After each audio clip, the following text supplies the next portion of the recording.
आज के इस एपिसोड में हमारे साथ एक ऐसी पर्सनालिटी हैं जो एक अकम्पलिश्ड एजुकेटर, मेंटर और लाइफ लॉन्ग लर्नर हैं।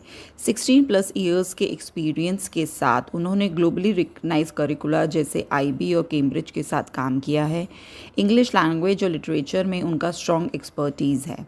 वो सिर्फ एक टीचर नहीं बल्कि एक पैशनेट टीचर ट्रेनर भी हैं और उनकी लर्निंग जर्नी भी इंस्पायरिंग है। With 5 master degrees across diverse field, a true reflective practitioner, miss Khushboo Khanderia जी।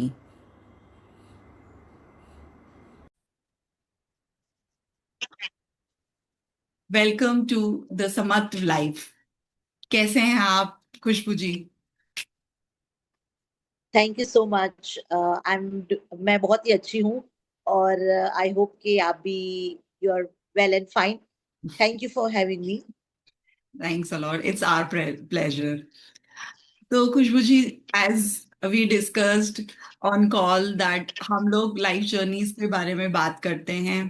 सो आपकी चाइल्डहुड से स्टार्ट करते हैं। आपका स्कूलिंग, चाइल्डहुड, यंग एज में स्कूलिंग एंड कॉलेज कैसा रहा और कैसे आपने आपकी जर्नी कैसी रही? श्योर। तो शुरू से शुरू करूंगी। हम्म। मेरा बर्थ प्लेस गुजरात में है। जूनागढ़ करके एक शहर है, वहां पे हुआ था। और हम 3 बहनें हैं, तो मैं सबसे बड़ी हूँ। ओके। और मेरे mom and dad both were government job holders. तो माय फादर इंजीनियर थे और मेरी मम नर्स थी, तो दोनों गवर्नमेंट जॉब्स करते थे। और वहां पे मेरा जन्म हुआ। तो मैं जूनागढ़ में ज्यादा रही नहीं हूँ, क्योंकि जैसे ही मैं थोड़ी बड़ी हुई और स्कूल में डालने का टाइम आया, तो तुरंत ही मुझे बॉम्बे में हमको एक हॉस्टल में डाल दिया था। बिकॉज हमारे यहाँ पे इंग्लिश मीडियम स्कूल नहीं थी हम्म। जूनागढ़ में। हम्म। तो दैट्स हाउ मेरा सफर शुरू हुआ। एंड देन मेरी जो प्राइमरी स्कूलिंग है वो पूरी बॉम्बे में ही हुई है, ओके। मेरी और फिर मेरी छोटी बहन की, सेकंड सिस्टर की। That's how we started. Then जब हम प्राइमरी खत्म कर लिया, तब तक हम मेरे फादर के ट्रांसफर बाबरा नाम के एक शहर में हो चुकी थी। तो हम्म। वहां पे इंग्लिश मीडियम आ चुका था। हम्म। तो देन हमको हॉस्टल से फिर घर पे लाया गया। एंड तब तक वो लोग काफी सेटल भी हो गए थे। मेरे दादा दादी आ गए थे हमको सपोर्ट करने के लिए, हमको हमारी देखभाल करने के लिए। तो फिर हम वहीं से ही पढ़े। तो मैंने अपना आई स्टडीड फर्दर, तो मैंने अपना 10th वहां तक किया। And then after 10th again मैं हॉस्टल में गई फर्दर एजुकेशन के लिए, बड़े शहर में। तो I came to Rajkot. Okay. And after my 10th फिर बाकी हम राजकोट ही रहे। Then everybody shifted to Rajkot after 1 or 2 years। मेरे फादर की भी ट्रांसफर हो गई एंड सबकी स्कूलिंग फिर वहीं से हुई। And I did my college, वो सब मैंने वहां से करा। फिर जब मेरा लास्ट ईयर ऑफ कॉलेज था, when I graduated in 2004, 4 I started, yeah, 2004 to 2007. So I did my BA in English literature, क्योंकि मुझे पहले से ही पढ़ाई का वैसा बहुत शौक था, रीडिंग का। तो और हमारे घर पे वो कल्चर भी था। तो वो सब मैंने खत्म करके फिर मैंने सोचा कि मुझे हमेशा से ये था कि मुझे प्रोफेसर बनना है ओके। इंग्लिश का। या तो उसको परस्यू करने के लिए फिर मैंने अप्लाई किया। और मुझे ये भी हमेशा से था, मेरे पेरेंट्स को देख के, कि मुझे मैनेजमेंट कोटा में नहीं लेना है। लाइक फीस इतनी भर भर के, I don't want my parents कि ऑलरेडी हम तीनों का एजुकेशन उनके ऊपर है। तो मेरा हमेशा यही था कि मैं अच्छे से अच्छे मार्क्स लाऊं और स्कॉलरशिप पे पढूं। ठीक तो है। मैंने पूरी लाइफ स्कॉलरशिप्स ही गेन करी है। तो एंड यू हमेशा मेरा रैंकिंग भी फर्स्ट टू थर्ड में होता था। तो बहुत मेहनत करते थे, बिकॉज वही सिखाया गया था पहले से कि आपको आगे आना है तो एजुकेशन ही एक चीज है जो आपको आगे ला सकती है। तो बस वहीं से फिर मैंने बीएड किया, अलग शहरों में, पर गुजरात में ही बीएड किया, फिर एमएड किया। तो एमएड किया तो ऐसा लगा कि अ, चलो अच्छी बात है कि अभी मैं एजुकेशन वर्ल्ड में जाऊंगी, मैं देखूंगी क्या है। बट तब से फिर मुझे थोड़ा प्रोफेसर का चस्का थोड़ा हटके एजुकेशन की तरफ लगने लगा। ओके। तो मैंने फिर थोड़ा टाइम जॉब की, बट मुझे ये मन से ऐसा हो रहा था कि मुझे ना जॉब लाइफ में इतना जल्दी नहीं जाना है, मुझे और मास्टर्स करना है, मुझे और पढ़ना है। तो मैंने साथ साथ में एक लंदन के लिए डो मास्टर्स करके एक स्कॉलरशिप हो रही थी, तो मैंने एप्लीकेशन फॉर्म भर दिया, और उसका पूरे इंडिया में से वो लोग खाली 10 लोगों को लेते थे, 10 के अंदर। तो ओके। मुझे लगा ये तो होने वाला नहीं है, बहुत टफ है। तो चलो, बट ट्राई करती हूँ। हाय। तो पहले साल किया, नहीं हुआ, ओके। नहीं हुआ। फिर मैंने बोली ठीक है, जॉब तो है ही, मेरा बैकअप है, इफ कुछ नहीं तो मैं ये जॉब कंटिन्यू करूंगी। तो तब से मैंने जॉब ले ली थी। एक प्री पीटीसी कॉलेज थी जहाँ पे मैं एज अ लेक्चरर थी, और मैं जिनको टीचर्स बनना होता है प्राइमरी का, उनको मैं पढ़ा रही थी कि कैसे आप टीचिंग करो, टीचिंग एड्स कैसे बनाना है, आपको अपने आप को प्रेजेंटेबल कैसे रखना है। तो वो मेरी जर्नी साथ साथ में शुरू थी। तो मैं पूरा दिन काम करती थी, फिर आके रीडिंग करती थी, थोड़ी मम्मी को हेल्प करती थी, एंड यही दिमाग में रहता था कि नहीं, यही खाली जॉब वैसा नहीं करना है, कुछ और बड़ा करना है। तो फिर वहां से मैंने बहुत मेहनत की, फिर सोच लिया कि नहीं, अभी ये लंदन का तो करना ही है मुझे। तो मैंने वो 1 साल लिया। जब मेरा फेलियर हुआ, यानी मैं नहीं कर, फर्स्ट अटेम्प्ट में मैं नहीं कर पाई, और ये मेरी साथ पहली बार था, राइट। हमेशा मैं फर्स्ट आती थी, सेकंड आती थी, तो मेरे लिए भी ये न्यू चीज थी कि अरे मैं क्यों नहीं कर पा रही हूँ। तो वो एक मोटिवेशन बन गई मेरे लिए। तो मैं लग गई। जॉब के बाद मैं पढ़ने लिखना शुरू किया और इंग्लिश अच्छा करा।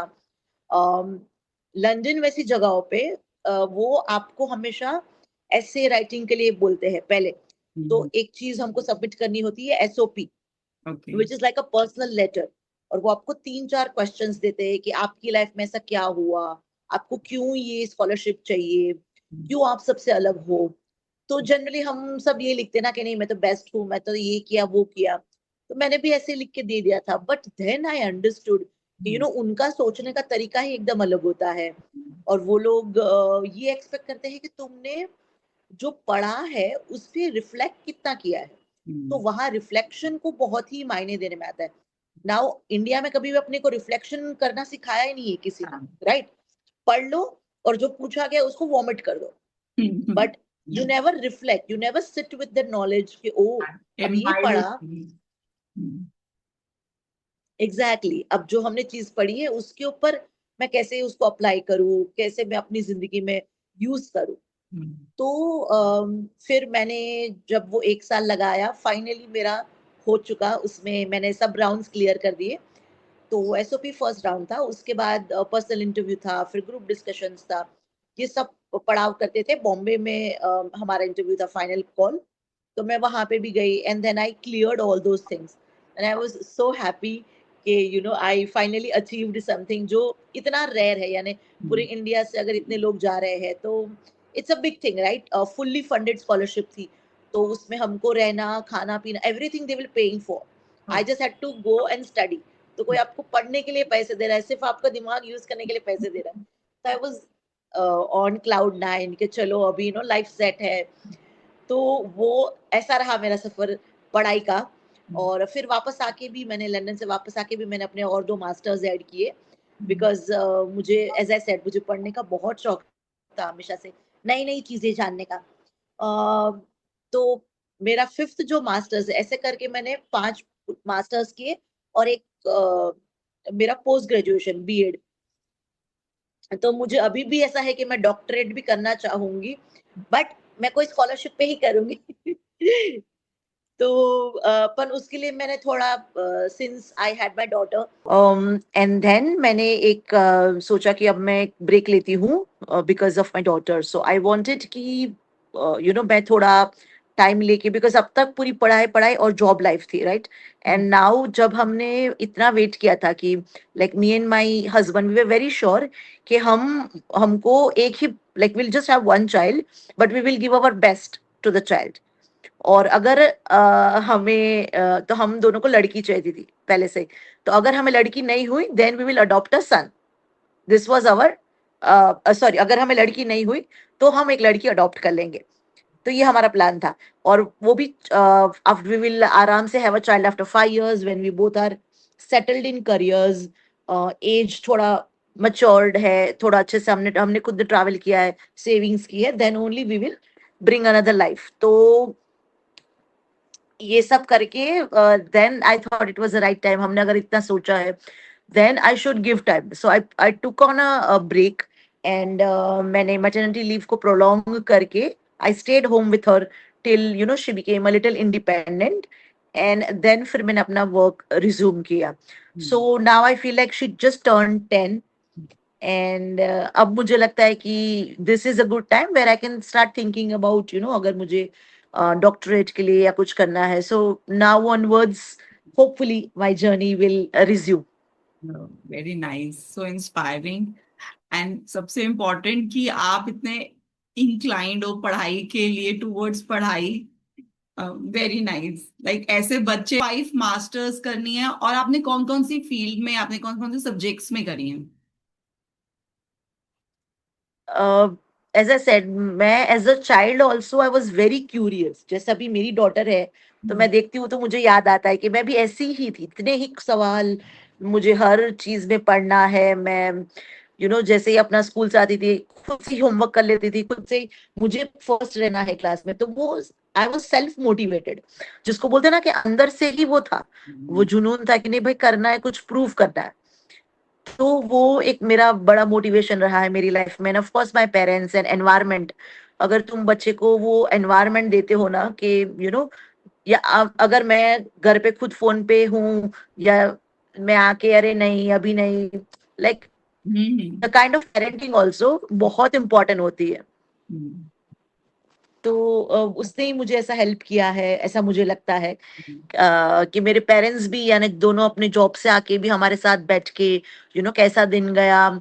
हमारे घर में कोई टीवी नहीं देखता था, यानी टीवी होता था पर रात, आई आई थिंक आफ्टर हम सब ने डिनर कर लिया है, थोड़ी देर न्यूज चलाते थे डैडी, और हम सब बाजू में बैठते थे और बातें करते थे. जब सबका होमवर्क हो गया है, सबने खाना वाना खा लिया है, सब फ्री हो गए हैं, बस उतने ही टाइम टीवी चलता था. उसके अलावा ऐसा कोई क्रेज नहीं था कि टीवी चल ही रहा है. जैसे मॉम डैड आए पहले टीवी शुरू हुआ. तो वो बहुत ही एनवायरनमेंट हमें बहुत अच्छा मिला. प्लस माय मॉम डैड दोनों ही रीडिंग के बहुत शौकीन थे. तो हमारे घर पे मैगजीन्स, बुक्स, इतनी इतनी लाइब्रेरी के कार्ड्स पहले से ही थे. तो ऑफ कोर्स लाइब्रेरी जाना, बुक्स चेंज करना, वो पहले से ही था, राइट. तो मम्मी आते थे जैसे जॉब से, चलो आज तेरी ये बुक खत्म होगी, चल अपन जाके बुक्स चेंज करके आएंगे. तो वो एक बहुत मोटिवेशन रहता था कि अच्छा तूने 4 बुक्स पढ़ ली है महीने, that's a very good thing. अभी तू मुझे बता ये बुक्स में से क्या सीखा. सो हम रात को बैठ बैठ के ये सब बातें किया करते थे. तो ये सब बहुत इंपॉर्टेंट होता है, जो हम भी ट्राई करते हैं हमारी बेटी को देने के लिए. वो भी इतना ही पढ़ती है, पढ़ने की बहुत शौकीन है, उसके पास भी मेरे से भी ज्यादा बुक्स है आज. वो भी रिव्यूज करती है. 10 साल की है बट उसकी लैंग्वेज स्किल्स बहुत अच्छी है, उसकी कम्युनिकेशन बहुत फ्लुएंट है. इज बिकॉज वो हमने उतनी मेहनत की है.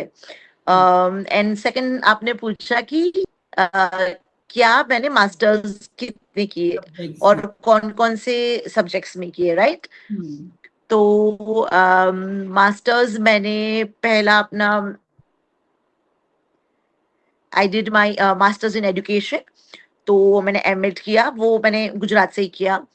Then I have done my masters of teaching, दो मैंने लंदन से किए. So masters of teaching and masters of arts in histories and civilisations, वो दोनों मैंने यूनिवर्सिटी ऑफ लंदन से करे विथ आईओई. तो वो हमको, जो मैं स्कॉलरशिप पे गई थी, 2 साल का था, वो पूरा पढ़ाई मैंने वहां पर करी. एंड उसके बाद इंडिया के मैंने अपना मास्टर्स ऑफ इंग्लिश लिटरेचर खत्म किया, बिकॉज एज आई सेड मुझे वो इंग्लिश का प्रोफेसर की बहुत ही इच्छा थी. So I wanted to do that. तो वो मेरा 4th मास्टर्स हुआ.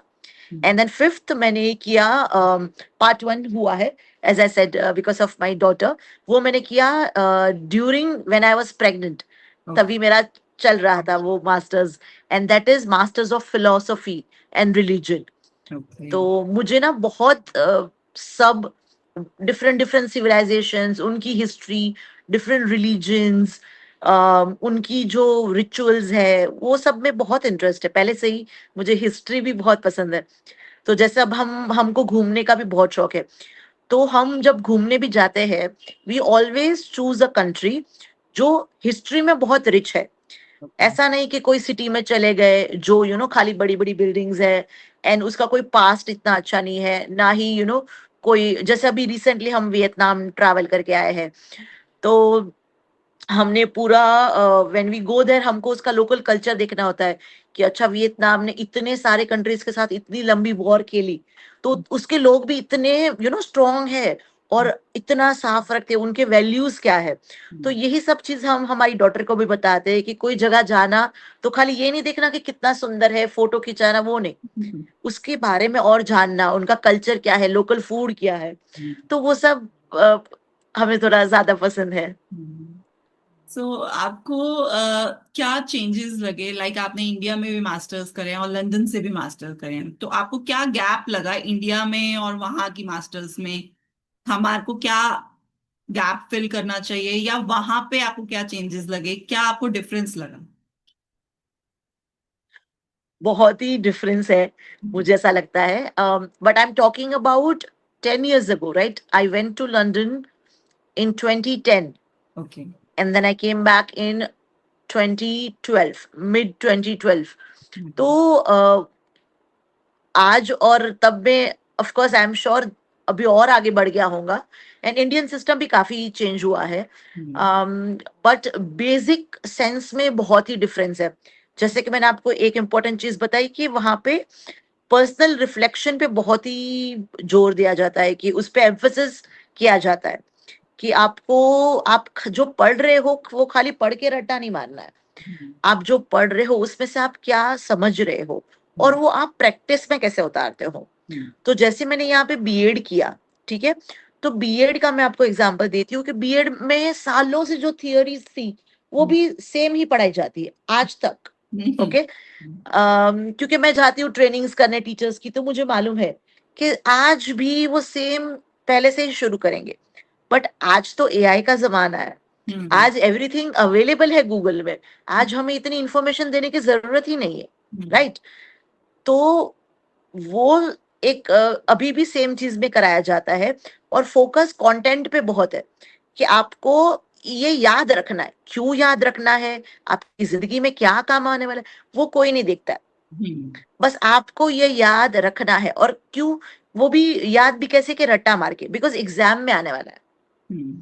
तो कभी भी आपकी जो लर्निंग है ना वो नॉलेज में चेंज नहीं होती है, वो सिर्फ लर्निंग रह जाती है और एक आध साल में वो चली जाती है, वो कभी भी आपके लॉन्ग टर्म मेमोरी में उसको आपके ब्रेन में अंदर जाने का मौका नहीं मिलता है। तो अगर आपका ब्रेन में अगर आप देखो ना तो टू पार्ट्स है, राइट? तो वो शॉर्ट टर्म मेमोरी में ही रह जाता है, it will never go in the long term, because आप उसको इंफॉर्मेशन को यूज ही नहीं कर रहे हो, तो वो नॉलेज में नहीं चेंज होता है।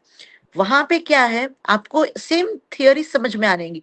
फॉर एग्जाम्पल अगर वो लोग पियाजे की थियोरी की बातें बारे में समझाते हैं, तो इंडिया में भी समझाते हैं, ऐसा नहीं, इंडिया में भी वो बताते हैं कि पियाजे ने रिसर्च किया है कि बच्चे कैसे सीखते हैं, और पियाजे का ये रिसर्च है कि भाई बच्चों को एक जोन ऑफ प्रॉक्सिमल डेवलपमेंट दो, जहां पे बच्चा सोशल सर्कल से कुछ सीखे। सेम थियोरी लंदन में भी पढ़ाई जाती है, राइट? कि भाई जेडपीडी का जो कॉन्सेप्ट है वो पियाजे ने बनाया था। पियाजे मानता है कि ये हुआ है ना। आपको क्या लगता है, आपने ये कहीं पे देखा है आपकी टीचिंग के अंदर, या फिर आप उसको कैसे यूज करेंगे? तो ये क्वेश्चंस होते हैं वहां पे, विच मीन्स आपको वो, जब आप लेसन प्लान बना रहे हो तभी ही ऑलरेडी वो थियोरी को डालना है, उसको अप्लाई करना है और उसका रिफ्लेक्शन लिखना है। So you see the process कितनी अलग है।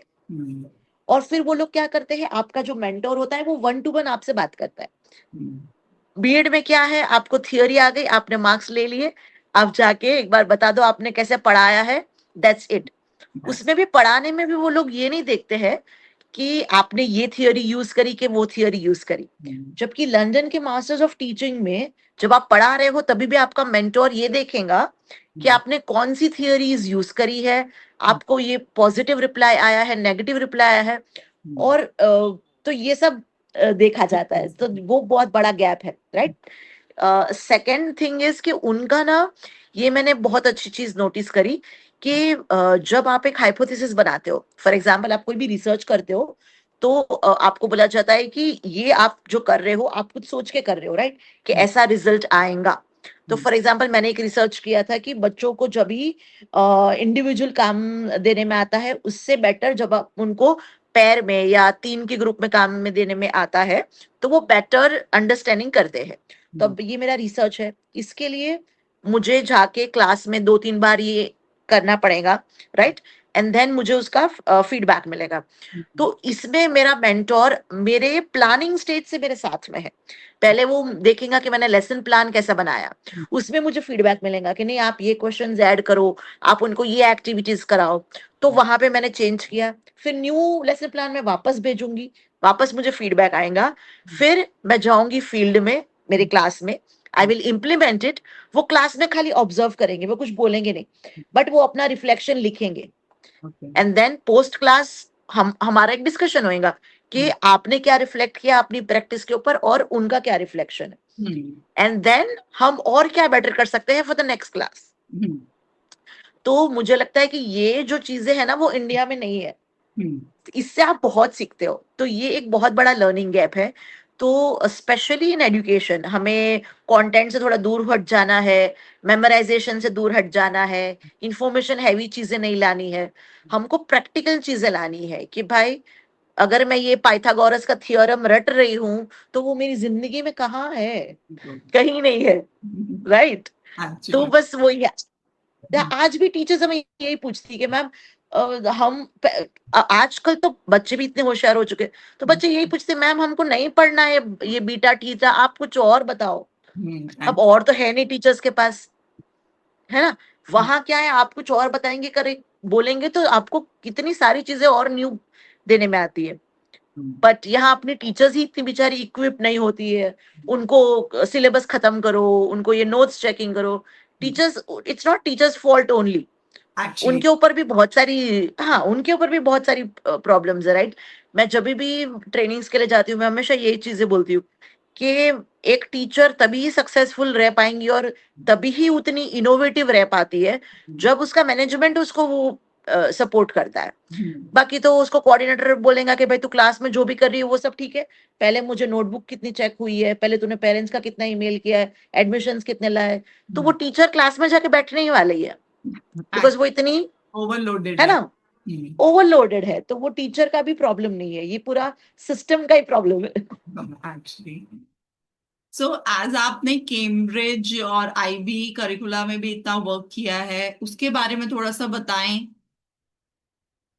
श्योर। तो जो मेरा ये लंदन से masters that I have done, वो पूरा इंटरनेशनल लर्निंग में है। दैट डिफरेंट जो अपने इंटरनेशनल करिकुलम्स है, जैसे कि आईबी हो गया, जैसे कैम्ब्रिज करिकुलम हो गया, आईसीएसई हो गया, तो ये सब इंटरनेशनल है, विच मीन्स ये इंडिया के नहीं है। और अलग अलग कंट्री से, एक आया है स्विट्जरलैंड से, ऐसे अलग अलग थियरीज अलग अलग जगहों से आई है। और उसमें ऐसा कुछ है जो हमारे में लैक करता है, राइट। अब first of all Indian system को अपने को ये एक्सेप्ट करना होगा कि यस हमारी सिस्टम में लैक तो है, राइट। पहले तो हमको वही पसंद नहीं है कि अरे कोई बाहर का कंट्री आके हमको बोल के गया कि आपका ये सिस्टम अच्छा नहीं है, तो हम इतने ओपन ही नहीं है सुनने के लिए। जैसे आप मुझे आज बोलेंगी कि मैम आप बहुत अच्छा बोलते हो बट आपकी स्पीड बहुत है, तो मैं आपसे आर्ग्यू करने लग जाऊंगी, अरे मेरे पास 16 साल का एक्सपीरियंस है, मैंने इतने ट्रेन करे, मैंने आपको क्या मालूम। अरे सुनो, पहले हमेशा फीडबैक को सुनो और काम करो। So we don't have that, right. अगर अपने पास आता तो आज हम कहाँ पहुंच सकते थे, बिकॉज अपने पास मैन पावर बहुत अच्छा है, इतनी बड़ी कंट्री है और यूथ है। अगर आप बाहर के देशों में जाओ ना तो टीचर्स ही नहीं है, और उसमें भी यंग टीचर्स नहीं है उनके पास। तो इफ वी वांट हम कहाँ ही पहुंच सकते हैं, बट वो चेंज लाना है और वो चेंज आ रहा है। आजकल मैं जो देख रही हूँ आईबी स्कूल्स और Cambridge schools, they are doing good work. तो वो चेंज ला रहे हैं, आई एम हैप्पी कि यू नो स्लोली तो स्लोली आ रहा है। तो मेरा जब शुरुआत हुई आईबी का, मैंने खुद ने सीबीएसई ही पढ़ी हूँ, राइट। मैं भी सेम सिस्टम ऑफ इसमें पढ़ के आई वेंट अब्रॉड, एंड फिर वहां से मेरा पूरा चेंज हुआ पर्सपेक्टिव एजुकेशन को लेके। एंड फिर जब मैं इंडिया आई तो मैंने देखा कि ये लोग जो पढ़ाते हैं, जिस तरह से जो चीजों पे फोकस करते हैं, वो ही बहुत डिफरेंट है। तो अगर आप आईबी को ले लो, तो आईबी में ना टेक्स्ट बुक्स होती है in PYP. So PYP is the primary years programme. तो ना ही कोई एक टेक्स्ट बुक्स होती है, बच्चों को जो पढ़ना है उनको टॉपिक्स दिए जाते हैं। टॉपिक्स एज इन उनके पास 15-16 पॉइंटर्स होते हैं कि ये चीजों के अंदर बच्चे को अपनी क्षमताएं बढ़ानी है। तो क्षमताएं भी कौन सी बढ़ानी, वो भी ऑलरेडी लिस्टेड है कि वो इंक्वायरर होना चाहिए, रिस्क टेकर होना चाहिए। तो ये सब उनके एट्रीब्यूट्स है। तो वो लर्नर प्रोफाइल पूरी उनकी रेडी है। अभी बच्चे को साइंस में फॉर एग्जांपल क्या पढ़ना है, तो टीचर बोलती है कि हमें आपका टॉपिक है फॉर एग्जांपल स्पेस साइंस में, अब इसमें से आप कोई भी चीज चूज करो जो आपको सीखनी है।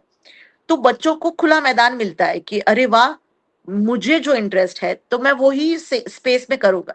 एंड देन टीचर बोलती है कि ठीक है, आपको जो पढ़ना है आपको उसके ऊपर रिसर्च करनी है, आपको आपका एग्जीबिशन करना है, उसके लिए कुछ एक मॉडल बनाना है, आपको कुछ एक प्रेजेंटेशन बनाना है और लोगों को बताना है कि आपने क्या किया, राइट। तो ये आईबी का मेथड है कि जो पूरा बच्चे पे इंक्वायरी बेस्ड है, विच मीन्स बच्चा खुद से ही इंक्वायरी करेगा और लर्न करेगा। तो वहां टीचर क्लास में जाके ऐसा बोलती नहीं है कि स्पेस में ये हुआ, ये प्लेनेट है, नो। वहां पे कोई ट्रांजैक्शन ऐसा नहीं है कि मैं तुमको पूरा ट्रांजैक्ट कर दे रही हूँ नॉलेज, नहीं।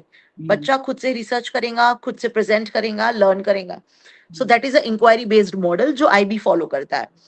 नाउ फिर इसमें टीचर्स एंड स्कूल्स बहुत ही इक्विप्ड होने चाहिए, क्योंकि उनके पास उतनी लैब इतनी बड़ी होनी चाहिए, इतनी अच्छी होनी चाहिए, उनके पास इंटरनेट होना चाहिए, उनके पास टीचर्स ऐसी होनी चाहिए जो पुश करे बच्चे को और अच्छा करने के लिए।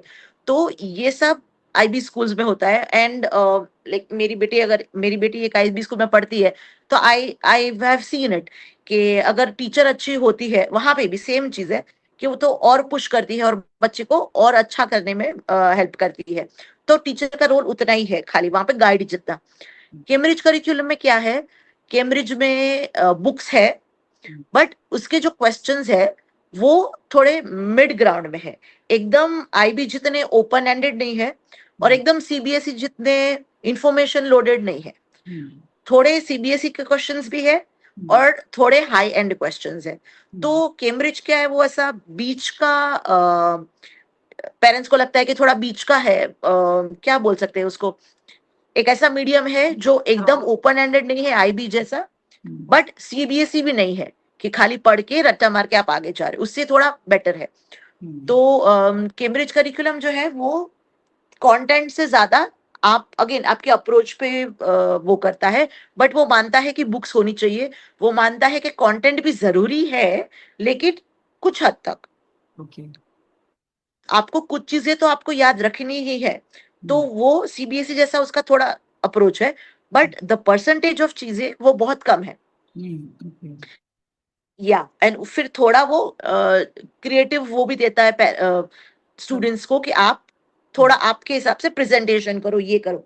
बट अगर बच्चे को स्पेस के बारे में जो बुक में दिया गया है वो नहीं पढ़ना है, वो उसको ऑलरेडी आता है, तो वो फिर कैम्ब्रिज में नहीं है स्कोप, वो फिर आपको आईबी में स्कोप मिलता है। तो ये बेसिक डिफरेंस है जो अप्रोच में है। कंटेंट सबका सेम है, कंटेंट तो जो इसको पढ़ाते हैं वो ही यही पढ़ाता है, राइट। वो तो एज लेवल के हिसाब से डिसाइड होता है। हर एक कंट्री में एमएलएल करके कोई एक चीज होती है, यानी मिनिमम लर्निंग लेवल। तो वो इंडिया से जैसे हर एक बोर्ड को वो एमएलएल को फॉलो करना होता है कि ग्रेड 5 में बच्चे को ये थियरम आना चाहिए, ग्रेड 5 में बच्चे को मल्टीप्लिकेशन आना चाहिए। तो हर ग्रेड का एमएलएल डिसाइड होता है और उसके हिसाब से करिकुलम फॉलो होता है, बट अप्रोच आप कैसे करते हो वो डिफरेंट है।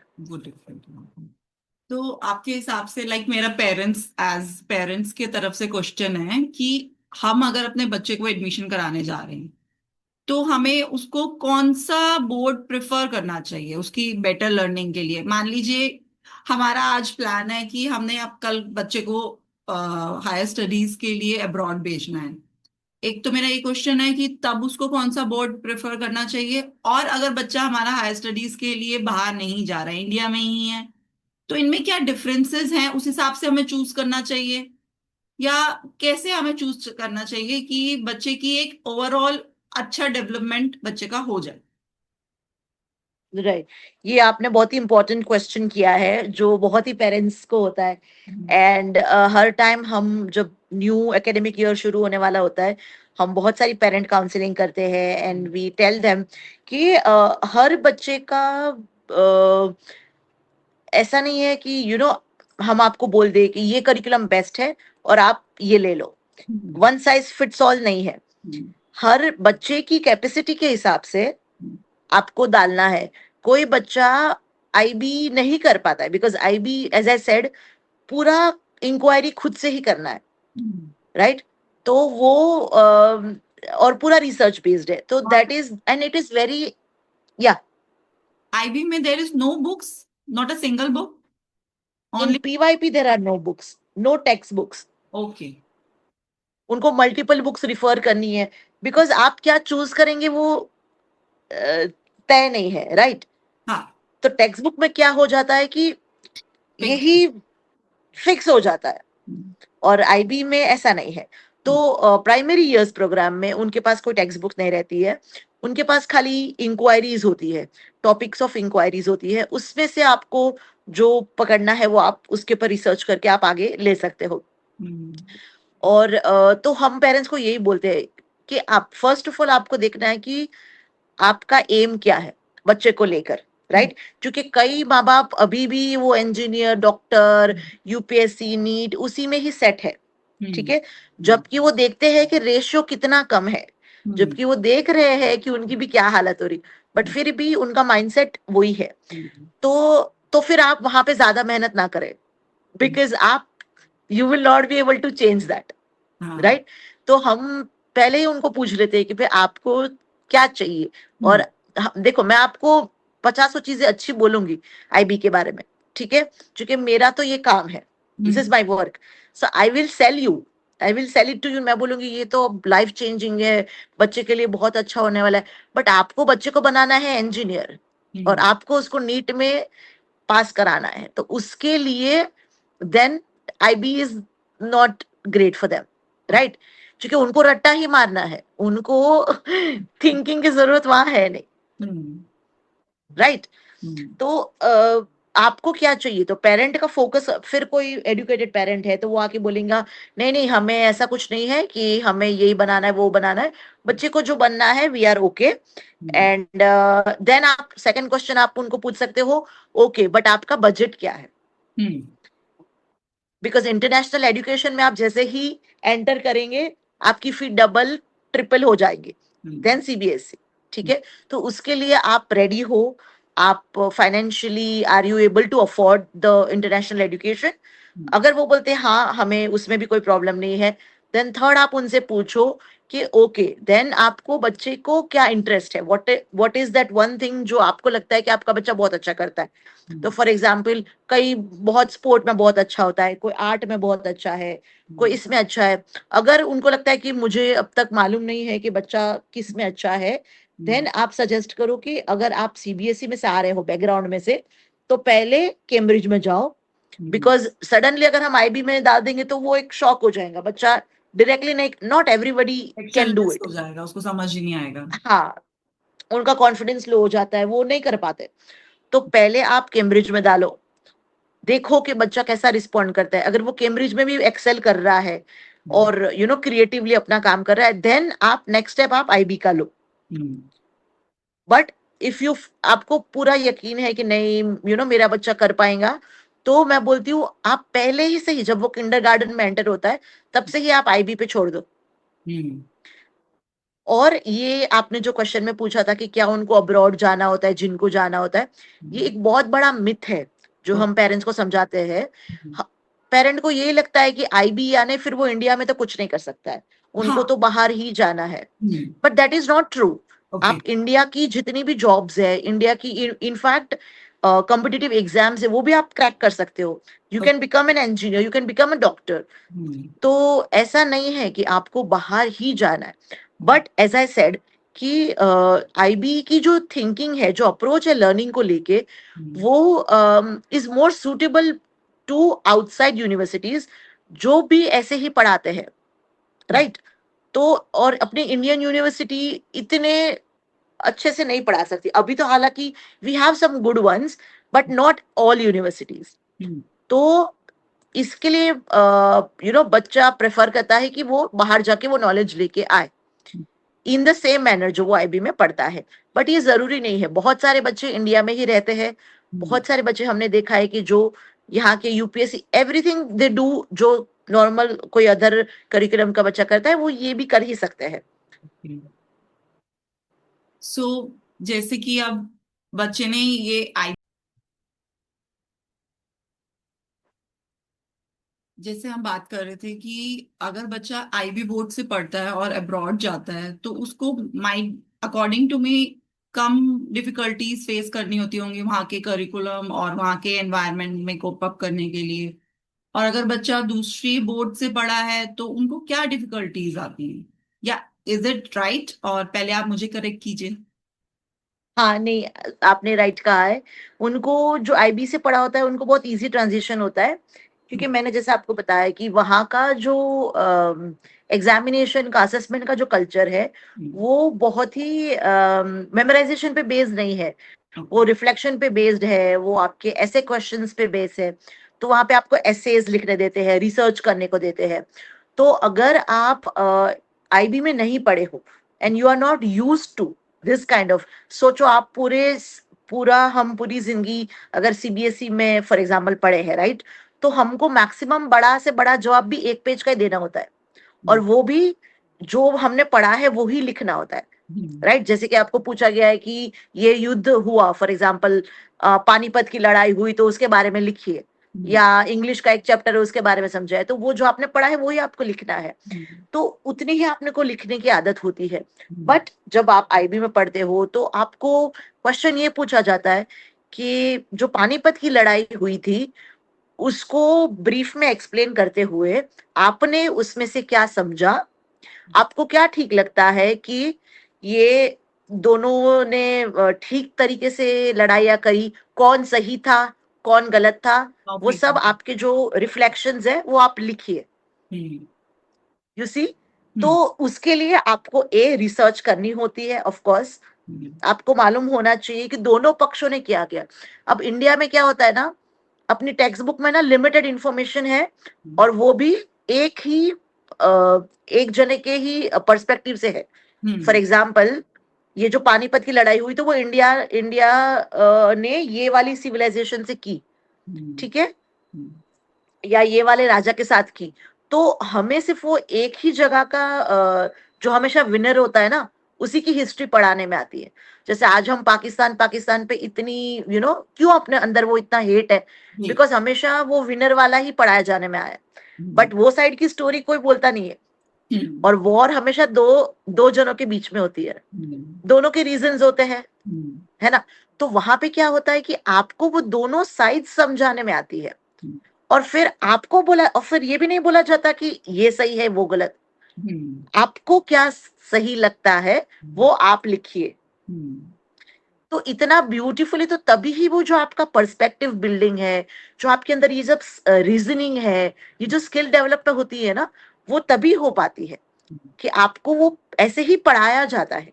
जैसे अभी मेरी I give again my daughter का एग्जांपल कि उनको भी कोई भी ए वॉर ले लो, कुछ भी ले लो, तो हमेशा उनको रिसर्च करके यही बोला जाता है कि एक अकाउंट आप फ्रेंच रिवॉल्यूशन जैसे उनको पढ़ाया गया, तो फ्रेंच का अकाउंट लेके आए कि फ्रेंच लोगों ने क्या किया, फिर ऑपोजिट पार्टी ने, उन्होंने जिससे लड़ाई करी थी, उनका अकाउंट लेके आई, और दोनों अकाउंट्स को लिख के आपको क्या लगता है किसने सही किया, क्या कर सकते थे. इससे क्या होता है ना, बच्चों में कोई भी चीज को लेके हम तुरंत ही बायस नहीं हो जाते, और आप कोई भी चीज को हमेशा आपको कोई मैनिपुलेट नहीं कर सकता है. लाइक आपको न्यूज़पेपर में जो आया आप तुरंत ही विश्वास नहीं कर लेंगे, आप खुद रिसर्च करेंगे, आप खुद सोचेंगे कि अच्छा ये तो ये जना बोल रहा है ना, दूसरा जना क्या बोल रहा है, एक्चुअली राइट। या तो ये सब छोटी छोटी जो स्किल्स है, जैसे मैंने आपको वो 16 स्किल्स बताई आईबी की, वो सब एक एक स्किल में डेवलपमेंट होता है। तो जब आप इंडिया से जाते हो, वो आपके पास स्किल सेट होता ही नहीं है, आपको वो लिखना ही नहीं आता है कि आप कैसे लिखेंगे, है ना, वो अपने पास वो स्किल ही नहीं है।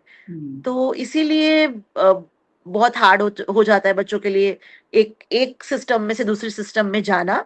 कर सकते हो आप, बट आपको बहुत टाइम लगता है, आप बहुत ट्रायल एंड एरर करते हो, आप बहुत गलतियां करते हो, आपका एक साल तो इसी में ही चला जाता है कि मैं ऐसे कैसे लिखूं। तुमको जो ऐसे लिखना होता है वो 5000 वर्ड्स का ऐसे होता है, it's not a 1 page 2 page, right. तो उसी में ही और 5000 वर्ड, यानी आप सोचो कितना रिसर्च आपको करना, आपको कितनी बुक्स पढ़नी पड़ेंगी, उतनी इंफॉर्मेशन है अपने पास। यहाँ तो क्या आप पेज भर भर के लिखो, कोई पढ़ता नहीं है एक्चुअली। बट, है ना, बट वहां पे अगर मुझे 5000 लिखना है तो उसके लिए मुझे 10,000 तो पहले पढ़ना है, बिल्कुल। राइट।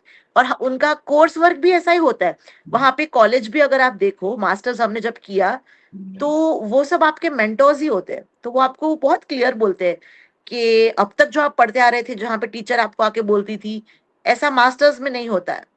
मास्टर्स में आपकी वीक में 2 ही क्लास होती है, क्लास होने के पहले आपको 3 बड़े बड़े पीसेस भेज दिए जाते हैं कि आपको ये पढ़ के आना है, क्लास में डिस्कशन होएगा, तो यानी डिस्कशन के लिए आपको पढ़ के जाना है, और फिर उसके ऊपर आपको लिखना है ऐसे। एक्चुअली तो ऐसे रीत से पढ़ाई होती है। तो वो जो पूरा हफ्ता आपको दिया जाता है, वो पूरे हफ्ते में क्लास नहीं होती है, 2 ही दिन क्लास होती है, पर 3 दिन आप जाके बैठते हो, लाइब्रेरी में जाते हो, चीजें पढ़ते हो, चीजें लिखते हो, ड्राफ्ट करते हो, ड्राफ्ट सबमिट करते हो। तो ये जो पूरा तरीका है वो कोई सिखाता नहीं। मैंने खुद ने भी बहुत स्ट्रगल किया जब मैं लंदन में ऐसे पढ़ रही थी, मुझे किसी ने नहीं बताया था कि ऐसा लिखना होता है। बट वही है कि आपको अगर सिखा, अगर आप आईबी में हो तो आपके लिए इजी है। ओके।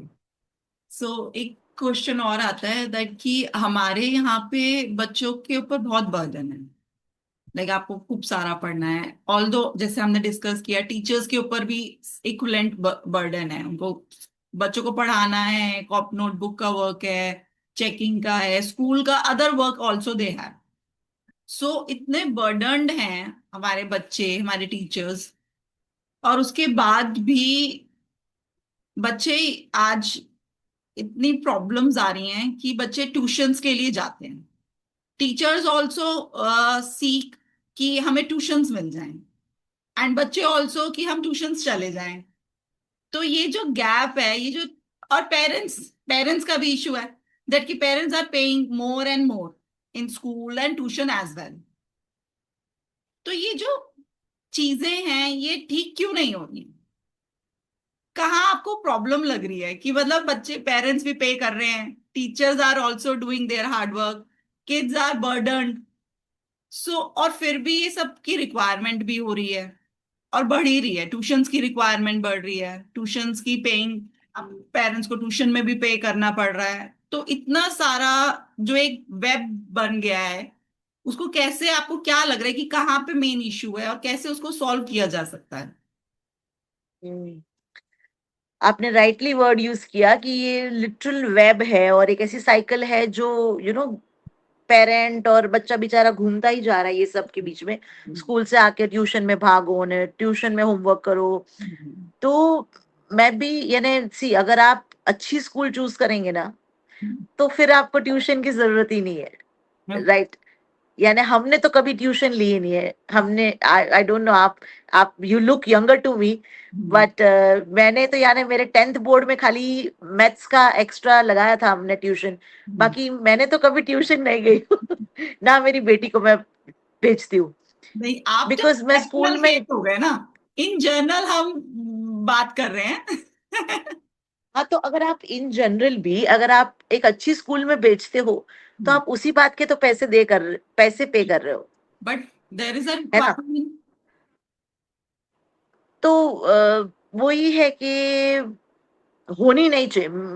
मैं जितने पेरेंट्स को मिलती हूँ जो मुझे यही बोलते हैं कि मैम ट्यूशन में भी भेजना पड़ता है, तो मैं यही बोलती हूँ कि क्यों भेजना पड़ रहा है आपको, विच मीन स्कूल अच्छा नहीं काम कर रही, तो आप स्कूल चेंज करो। आप ट्यूशन में भेजने से वो सॉल्यूशन नहीं होने वाला है। तो आपको मूड को पकड़ना है, what is your main problem. Main problem school अच्छा नहीं पढ़ा है। जब आपको ट्यूशन में जाने की नौबत आएंगी, वही सेम विच मीन्स, टीचर आपको ट्यूशन में पढ़ा रहा है, स्कूल टीचर, हाँ exactly, school teacher exactly, teaching you in the tuition class. तो वहां क्यों नहीं पढ़ा रहे? हाँ, दे आर ओवरबर्डन। नहीं, बहुत बहुत सारे प्रॉब्लम्स है एक्चुअली। हाँ नहीं, इसमें मल्टीपल रीजन है। देखो अभी स्कूल में क्या होता है, 40-40 बच्चे एक क्लास है। हाँ, ट्यूशन में आपको इंडिविजुअल अटेंशन मिलता है, तो वो बोलते हैं कि इसके लिए हम भेजते हैं। बट तो आप स्कूल ही ऐसा चूज करो कि जब 40 बच्चे ना हो, राइट? तो आप ऐसा स्कूल चूज करो कि जहाँ पे इतने बच्चे ना हो, इंडिविजुअल लर्निंग हो, टीचर्स भी अच्छा पढ़ा रही हो। तो यही है। बट अब उसमें भी क्या है मालूम है, पेरेंट्स दोनों वर्किंग है आजकल, तो घर पे कोई होता नहीं, तो वो बोलते हैं कि बच्चा होमवर्क कहाँ करेगा, तो इसके लिए मैं ट्यूशन में डाल देती हूँ। ट्यूशन में बच्चा होमवर्क करता है। तो ये भी एक है। मैंने जितने पेरेंट्स को बोलती हूँ कि पर हम लोग तो होते नहीं है ना घर पे, तो हम फिर ट्यूशन में भेज देते हैं, तो वहां पे टीचर उसको होमवर्क करा लेती है और कॉन्सेप्ट से रिविजिट हो जाते हैं।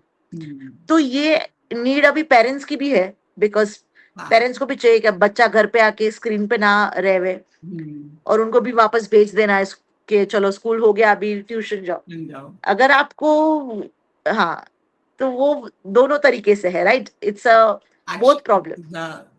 नॉट हाँ, सॉल्विंग प्रॉब्लम। Not solve. जैसे आप देखो कि आपको आईबी में ट्यूशंस ही नहीं है, बिकॉज आपको क्या पढ़ाएंगे? एक मेरा टॉपिक अलग है, आपका ही टॉपिक अलग है, तो ट्यूशन टीचर पढ़ाएंगे क्या आपको? है ना? तो वहां पे तो प्राइमरी ईयर्स तक आपको नीड ही नहीं है कोई ट्यूशंस की। फिर जब आप एमवाईपी में आते हो, which is your middle years, तभी टेक्स्ट बुक्स थोड़ी आती है, राइट? कुछ जो आपका मेन कोर सब्जेक्ट्स आते हैं, तो फिर थोड़ी चेंज होती है, अगर उनकी डिजाइन वापस थोड़ी चेंज होती है, बट पैटर्न सेम है। आपको वापस रिसर्च करके ऐसे करके लिखना है, ऑल ऑफ दैट। बट वहां पे फिर आपका मेन एक सब्जेक्ट चूज हो जाता है, वो सब होता है। तो मैं तो ट्यूशन के सख्त खिलाफ हूँ। यानी मैं तो बोलती हूँ कि अगर आपको ट्यूशन की नीड पड़ी, यानी आपको स्कूल ही चेंज कर देना है, देन आप थोड़े पैसे ज्यादा दो, बट अच्छी स्कूल में डालो। और आजकल स्कूल्स, ये ना, they have all become very business like even a good IB, good Cambridge schools भी में भी सेम प्रॉब्लम्स मैं देख रही हूँ। ऐसा नहीं है कि करिकुलम बहुत अच्छा है, करिकुलम इम्प्लीमेंट तो अपने ही लोग कर रहे हैं। तो उसमें भी मैं आपको बताती हूँ क्या होता है। जब हम ऐसे स्कूल्स देखते हैं जहाँ पे 2 करिकुलम चल रहे हैं, कैम्ब्रिज भी होता है उनके पास और सीबीएसई होता है। अब सीबीएसई उनको रखना ही है। हर स्कूल, आप जो भी बड़ी स्कूल देखते हो ना, they will have to have multiple curriculums. Why? Because उनको ज्यादा पैसे नहीं, सॉरी, ज्यादा लोग, ज्यादा बच्चे तो सीबीएसई में ही मिलेंगे, क्योंकि वो बहुत महंगा है, तो वहां पे उतने तुमको नहीं मिलेंगे। यहाँ पे आपको 40 मिलेंगे, तो वहां पे आपको 10 बच्चे ही मिलेंगे आईबी में, राइट? बट वहां पे आपको बहुत महंगा है, तो 10 बच्चे इज ओके फॉर आपको, वो सैलरी फिर भी it's fine for you to have only 10 kids.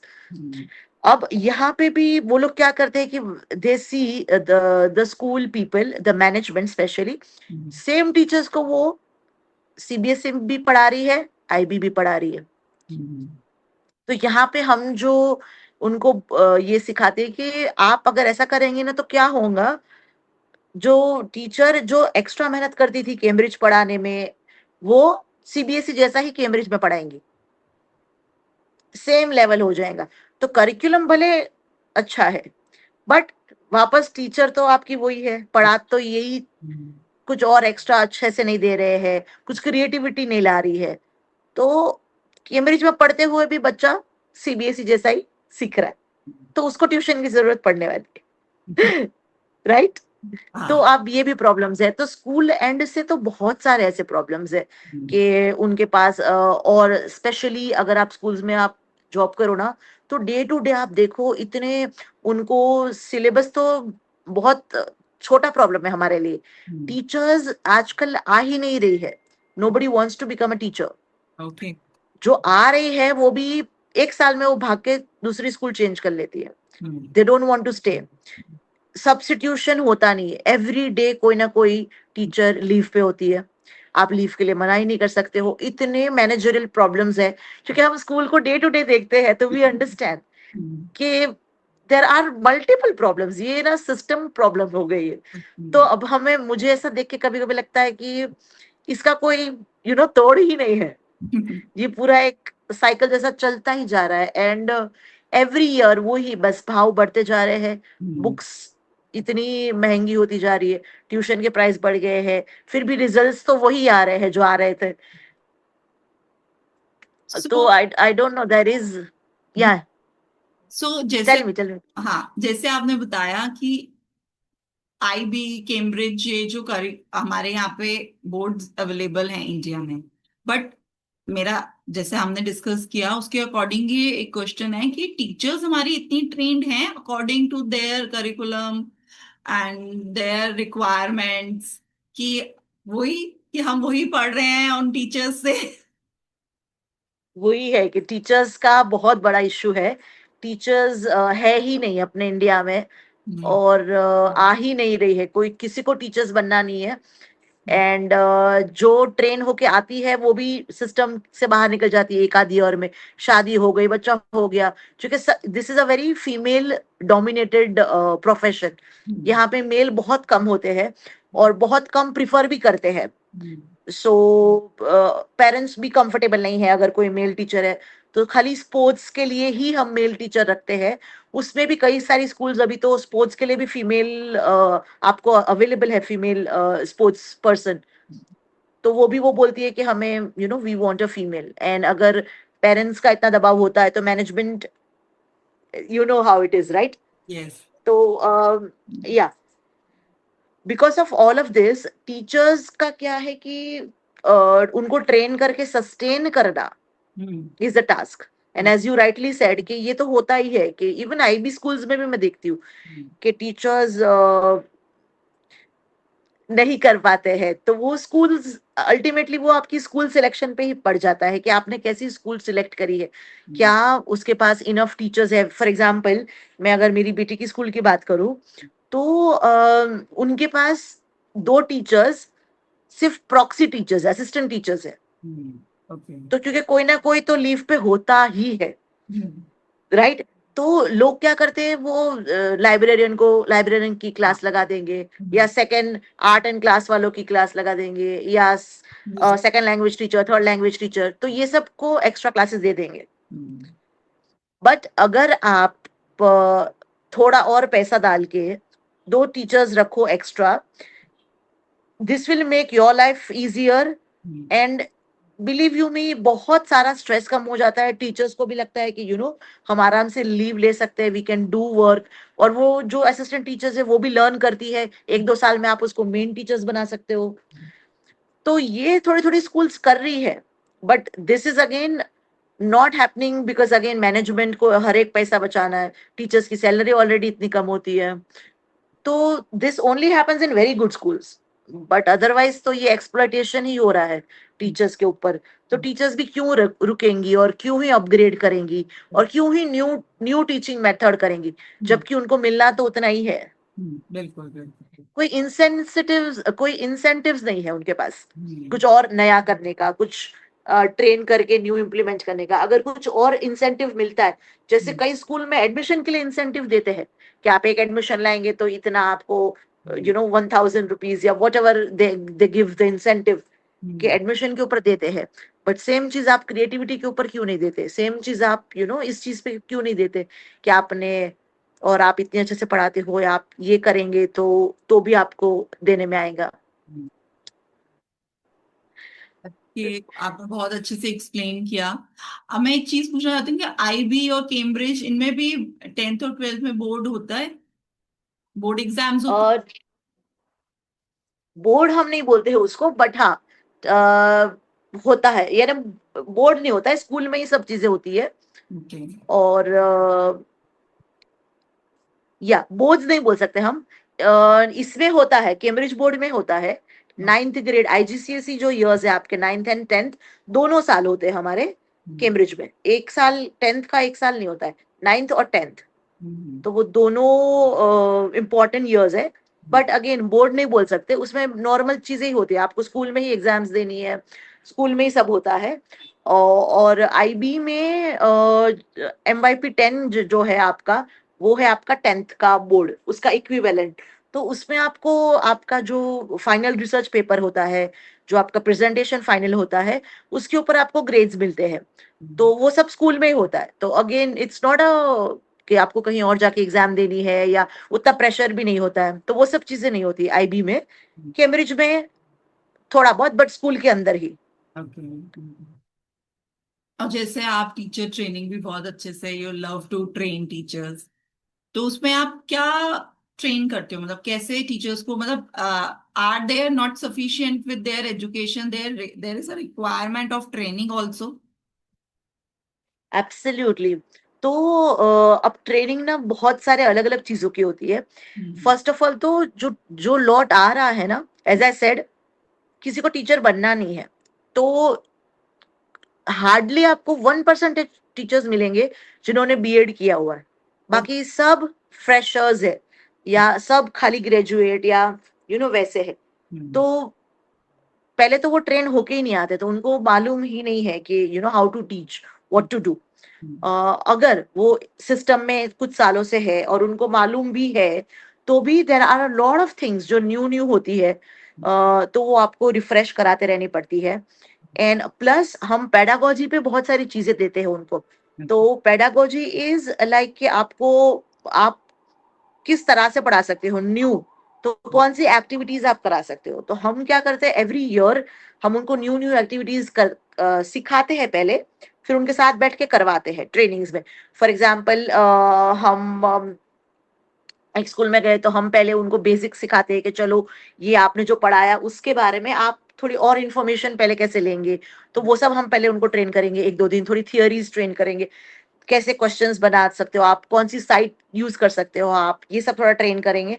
फिर हम उनको पेडागोजी पे ट्रेन करते हैं। तो पेडागोजी के लिए आपको उनके साथ बैठ के कराना पड़ता है। तो फॉर एग्जांपल स्पेस के लिए ये न्यू ऐप है, तो इसमें से आप आप बच्चों को ये बनवा सकती हो, बट आप बनवा सकती हो के लिए पहले आपको खुद को बनाना आना चाहिए। तो आप वो स्टेप्स बैठ के बनाओ, आपसे बन रहा है, नहीं देखो मुझे यहाँ तकलीफ हुई, ये हुआ वो हुआ, डिस्कस कर रहे हो। फिर आपने प्रेजेंटेशन किया 10 लोगों के सामने, तो और कैसे अच्छे से हो सकता है, दूसरा ग्रुप आपको बताएगा, ऑल ऑफ दैट। तो बहुत सारी पेडागोजी के ऊपर हम डिस्कशंस करते हैं। इससे क्या होता है कि मैं भी लर्न करती हूँ, क्योंकि मैं भी टीच करती हूँ, जब कभी भी मौका मिले, मुझे सब्स्टिट्यूशन मिला, ये हुआ, किसी दिन कोई नहीं है स्कूल में, तो आपको वो भी करना पड़ता है। तो मैं हमेशा बोलती हूँ कि जब तक आप क्लास में जाते रहेंगे ना, तब तक आप न्यू न्यू न्यू चीजें सीखते रहेंगे। यानी जितना मैं बच्चों को सिखाती हूँ, मेरे को लगता है मैं बच्चे मुझको ज्यादा सिखाते हैं। तो वो आपको बोलेंगे कि अरे मैम आपने देखा, ब्लैक पिंक ने आज ये ये रिलीज हुआ, ये हो रहा है वर्ल्ड में।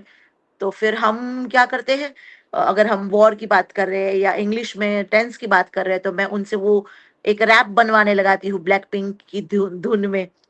तो like that you need to be updated, और ये सब आपको थोड़ा आना चाहिए इंटरनेट यूज करके। कि ऐसी कौन सी वेबसाइट है जहाँ पे आपको खाली इंस्ट्रूमेंटल म्यूजिक पीछे बजता रहे और बच्चे अपने रैप लिख सके, राइट। तो ये थोड़ा हम अपडेट कराते रहते हैं टीचर्स को। ओके।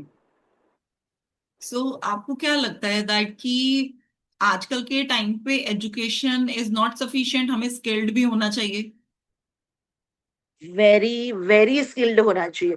मैं तो बोलती हूँ AI के जमाने में डिग्रीज की कोई वैल्यू नहीं रहने वाली है। Like now we are moving towards that time, जहाँ पे आप, वो मैटर ही नहीं करेगा कि आपके पास 10 डिग्री है या 20 डिग्रीज है या 5 मास्टर्स है या नहीं है, बट आपके पास अगर वो स्किल सेट है, वो बहुत मैटर करेगा।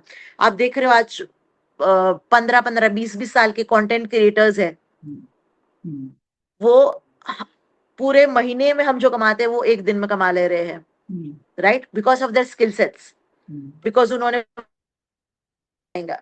तो आई फील कि नेक्स्ट 10 20 years में डिग्रीज चले जाने वाली है और ओनली स्किल्स रह जाने वाली है। इसके लिए मैं ये जो सीबीएसई के जो पेरेंट्स आते हैं ना हमारे पास, उनको, वो ना, बच्चा अभी तो केजी में है और वो बोलते हैं कि मैम हमको तो इसको नीट कराना है और ये करवाना है वो करवाना है, ठीक है, वो ख्यालात से ही एंटर होते हैं। तो मैं उनको बोलती हूँ कि आपको मालूम है नीट की प्रक्रिया कि क्या कितने पड़ाव होते हैं? तो बोलते हैं हाँ। तो मैं बोली अच्छा मुझे ये बताओ कि नीट में अगर बच्चा ने क्लियर भी कर लिया, राइटिंग टेस्ट पास कर लिया, सेकंड पड़ाव क्या है? तो बोले इंटरव्यू। अब बच्चा रट्टा मार मार के तो पहुंच गया, मुंह खोल पाएगा क्या? उसके पास वो कम्युनिकेशन स्किल सेट है क्या? वो डेवलप हुआ है? तो वो बोलेंगे नहीं। तो फिर क्या वो नीट क्लियर कर पाएगा? तो बोले नहीं। तो उतना भी तो आपको सोचना ही है, राइट, कि आज के जमाने में अगर आप खुद को सेल नहीं कर पा रहे हो, मैं कितनी भी पढ़ी लिखी हूं, मैं कितनी भी होशियार हूं, पर मैं अपने घर के अंदर हूं, पर मैं अगर दुनिया को ये नहीं बता पा रही हूँ, मेरे एम्प्लॉयर को मैं ये नहीं बता पा रही हूँ, तो मेरा क्या होने वाला है? कुछ नहीं, किसी को मालूम नहीं पड़ेगा कि भाई मेरे पास कितना क्या ज्ञान है ना? तो वो बहुत इंपॉर्टेंट चीज है कि कम्युनिकेशन, ये स्किल, क्रिटिकल थिंकिंग, जैसे मैंने आपको समझाया कि हर तुरंत आप सोच के कैसे ही प्रॉब्लम को सॉल्व करते हो इनोवेटिवली, तो ये सब स्किल्स आपको कैसे सिखाने में आएंगी? अगेन स्कूल्स में सिखाने में आती है, राइट? बट आप स्कूल में क्या करते हो? तो वही है, back to the same thing. But yes, it will be a very skill based world. आपका क्वेश्चन को आंसर करते हुए, ओनली स्किल्स ही काम आने वाली है। सो जैसे हम अभी स्कूल्स के बारे में बात कर रहे हैं, तो इससे रिलेटेड मेरे दिमाग में क्वेश्चन आया कि आजकल होम स्कूलिंग का बड़ा ट्रेंड हो गया है, तो ये कितना बेनिफिशियल है और इज इट राइट? बहुत बेनिफिशियल है। मुझे it is very right, but उसके लिए पहले आपको आना चाहिए। एक्चुअली आप तभी दे पाएंगे जब आपको मालूम है, राइट? अब पेरेंट खुद को नहीं मालूम है तो वो नहीं दे पाएगा। और या आई फील होम स्कूलिंग के लिए ये बहुत इंपॉर्टेंट रहेगा। बट बहुत अच्छा ऑल्टरनेटिव है। मैं भी देख रही हूँ आजकल कि काफी ट्रेंड में है, बहुत सारे लोग कर रहे हैं। बिकॉज जो भी हमने डिस्कस किया कि स्कूल में तो नहीं हो रहा है, ट्यूशन भी करवाना पड़ रहा है, एंड इतने इतने प्राइस इंक्रीज हो रहे हैं, ये सब करके भी you know is not. Employment rate कितना नीचे है। या देर इज नो जॉब्स देर, बच्चे की कोई इंडिविजुअलिटी नहीं है, यानी 50 जने लाइन में खड़े हुए तो आपका बच्चा तो दिखेगा भी नहीं, वैसी वाली बात है। तो उस सब चीजों में मुझे ऐसा लगता है कि अगर आपके पास टाइम है, पेरेंट्स के पास, एंड आप वो अपने बच्चों को प्रोवाइड कर सकते हो राइट एजुकेशन, तो बेस्ट चीज है, होम स्कूलिंग कर लेनी चाहिए, मुझे ऐसा लगता है। आप स्कूल से तो बेटर ही पढ़ा लेंगे।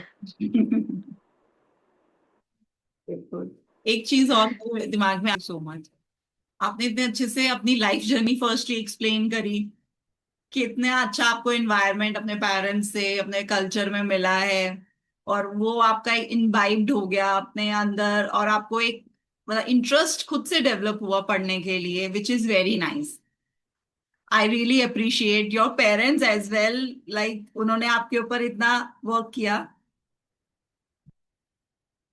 सो थैंक यू, आपने इतने अच्छे से अपनी जर्नी एक्सप्लेन करी। अब लास्ट में आप एज तीनों लोगों को कवर करते हो, स्टूडेंट्स, टीचर्स एंड पेरेंट्स, तो सबके लिए एक एक message. First I will give to the parents कि इट्स वेरी इंपॉर्टेंट कि आप जो सिलेक्ट करेंगे बच्चे के लिए, वो लाइफ लॉन्ग उसकी लाइफ चेंज कर सकता है। तो आपका right decision is very important. तो मेक श्योर कि आप एक्सपर्ट एडवाइस ले और काफी सोच समझ के बच्चे को करिकुलम में, जो भी स्कूल में आप एडमिशन ले रहे हो, बहुत ही सोच समझ के वो डिसीजन को ले।